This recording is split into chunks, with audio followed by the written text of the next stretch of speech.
এক ভাই প্রশ্ন করেছেন, শরীরে ট্যাটু আঁকা যাবে কিনা। এই যে আমাদের সমাজে বিভিন্ন প্রকার ট্যাটু আঁকে। ট্যাটু আঁকার দুইটা ধরন।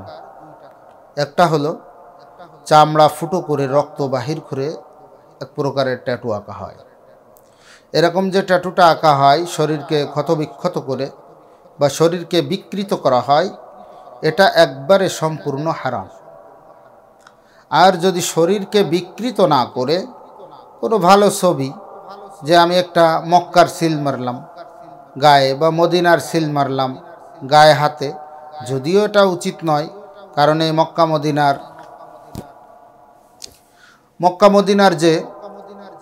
মদিনার যে লঘু বা সিল, এটা আমার গায়ে থাকলো, আমার বাথরুমে যাওয়া লাগে, আমাকে অনেক সময় অনেক গুনাহের কাজে যাওয়া লাগে, তো আমি মক্কা মদিনাকে সাথে নিয়ে গুনাহের কাজে গেলাম বা বাথরুমে গেলাম, এটাও অনুচিত।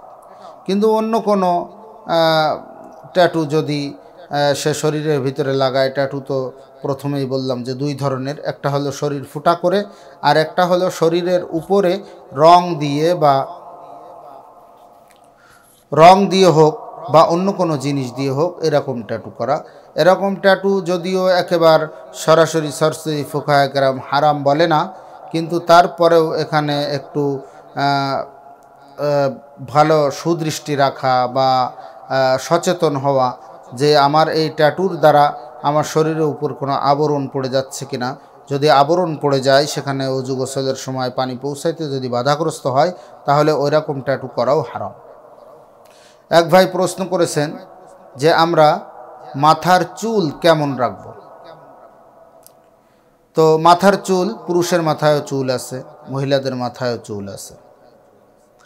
তো পুরুষের চুল হবে রাসূল করিম সাল্লাল্লাহু আলাইহি ওয়াসাল্লামের থেকে চুলের স্টাইল আছে বাবরি রাখা সুন্নাত। এই বাবরির ভিতরে তিনটা কাটিং আছে। একটা হলো কানের লতি বরাবর সমান, কানের লতি সমান সমান ঘাড়ের মধ্যে চুল থাকবে কানের লতি বরাবর, এটা এক প্রকার। এবং আরেকটা হলো একেবারে কাঁধ পর্যন্ত, অর্থাৎ ঘাড়ের শেষ পর্যন্ত। আরেকটা হলো আরও ঝুলিয়ে দেওয়া। এই তিন প্রকারের বাবরি রাখা হলো সুন্নাত। আমাদের এখানে একটা ভুল ধারণা আছে, আমরা অনেকেই মনে করি যে মাথা মুন্ডানো মনে হয় সুন্নাত। না, মাথা মুন্ডন করা এটা কখনো সুন্নাত নাই। রাসূল করিম সাল্লাল্লাহু আলাইহি ওয়াসাল্লামের থেকে এটা সুন্নাত হিসেবে সাবিত নয়। রাসূল করিম সাল্লাল্লাহু আলাইহি ওয়াসাল্লাম হজের সময় মাথা মুন্ডন করেছেন, এখনও হাজী সাহেবরা হজের সময় মাথা মুন্ডন করেন, ওই সময় মাথা মুন্ডানো সুন্নাত। কিন্তু অন্য কোনো সময় এমনি সাধারণত গরমের কারণে বা কোনো রোগের কারণে বা ইচ্ছা করেই শখের বশে যদি কেউ মাথা মুন্ডন করে, এটা সুন্নাত মনে করে মুন্ডন করা যাবে না, কিন্তু না জায়েজ কিছু না, মুন্ডন করা যাবে।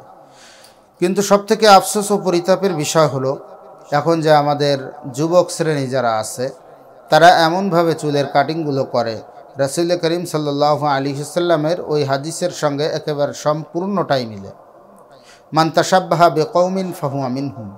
রাসূল করিম সাল্লাল্লাহু আলাইহি ওয়াসাল্লাম বলেছেন, যার সঙ্গে যার সাদৃশ্য হবে তার সঙ্গে তার হাসর নাসর হবে।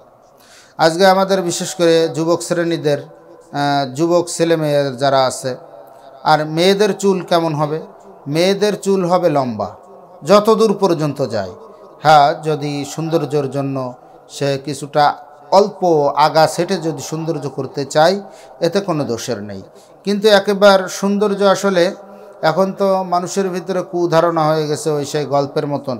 এক এলাকায় সবাই কাপড় খুলে বেড়ায়, ওখানে একজন ব্যক্তি কাপড় পরে বেড়ায়। তো যারা কাপড় খুলে উলাঙ্গ হয়ে বেড়ায়, এরা সবাই বলতেছে যে এই কাপড় পরনেওয়ালা যে একা, এ পাগল হয়ে গেছে, কারণ এ কাপড় পরে বেড়াচ্ছে, কত বড় পাগল।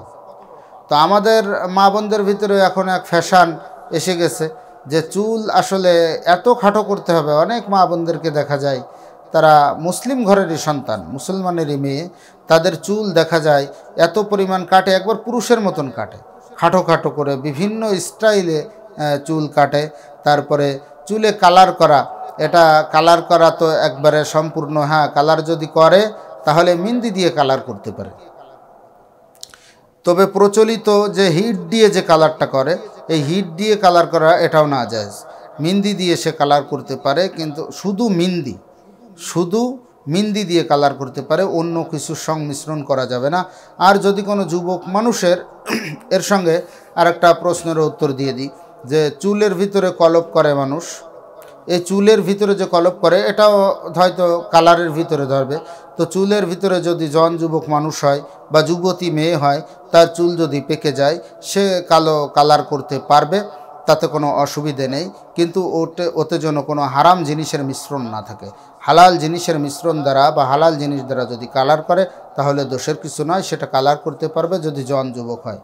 কিন্তু বুড়ো, একেবার শাইখুন কাবির, একেবার অক্ষম বুড়ো ব্যক্তি, ইনি যদি মনে করে যে আমার এখন একটু জন যুবক সাজবো, আমি একেবারে চুলে সুন্দর করে যুবক ছেলেদের মতন চুল সুন্দর কালো কুচকুচ করবে, ভালো করে চুলের কাটিং দিয়ে স্টাইল করে বেড়াবো, এরকম জায়গায় তার জন্য কালো কালার করা সম্পূর্ণ নাজায়েজ। সে যদি কালার করতে চায় তাহলে মেহেদি রঙের কালার করতে পারে। এরকমভাবে যে কথা থেকে আসছিলাম, যে চুলের বিভিন্ন স্টাইলে যে কাটে, এটা সম্পূর্ণ আজকে দেখেন সাহাবা একরাম চুল কেমন কাটতেন। চুল যদি খাটো করতে মনে চায়, বাবরি কেউ যদি না রাখে, বাবরি তো সাধারণত আমরা রাখি না, কারণ বাবরি রাখলে আমাদের আবহাওয়ার সঙ্গে আমাদের শরীরের সঙ্গে ম্যাচ করে না, এর জন্য আমরা সাধারণত বাবরি রাখি না।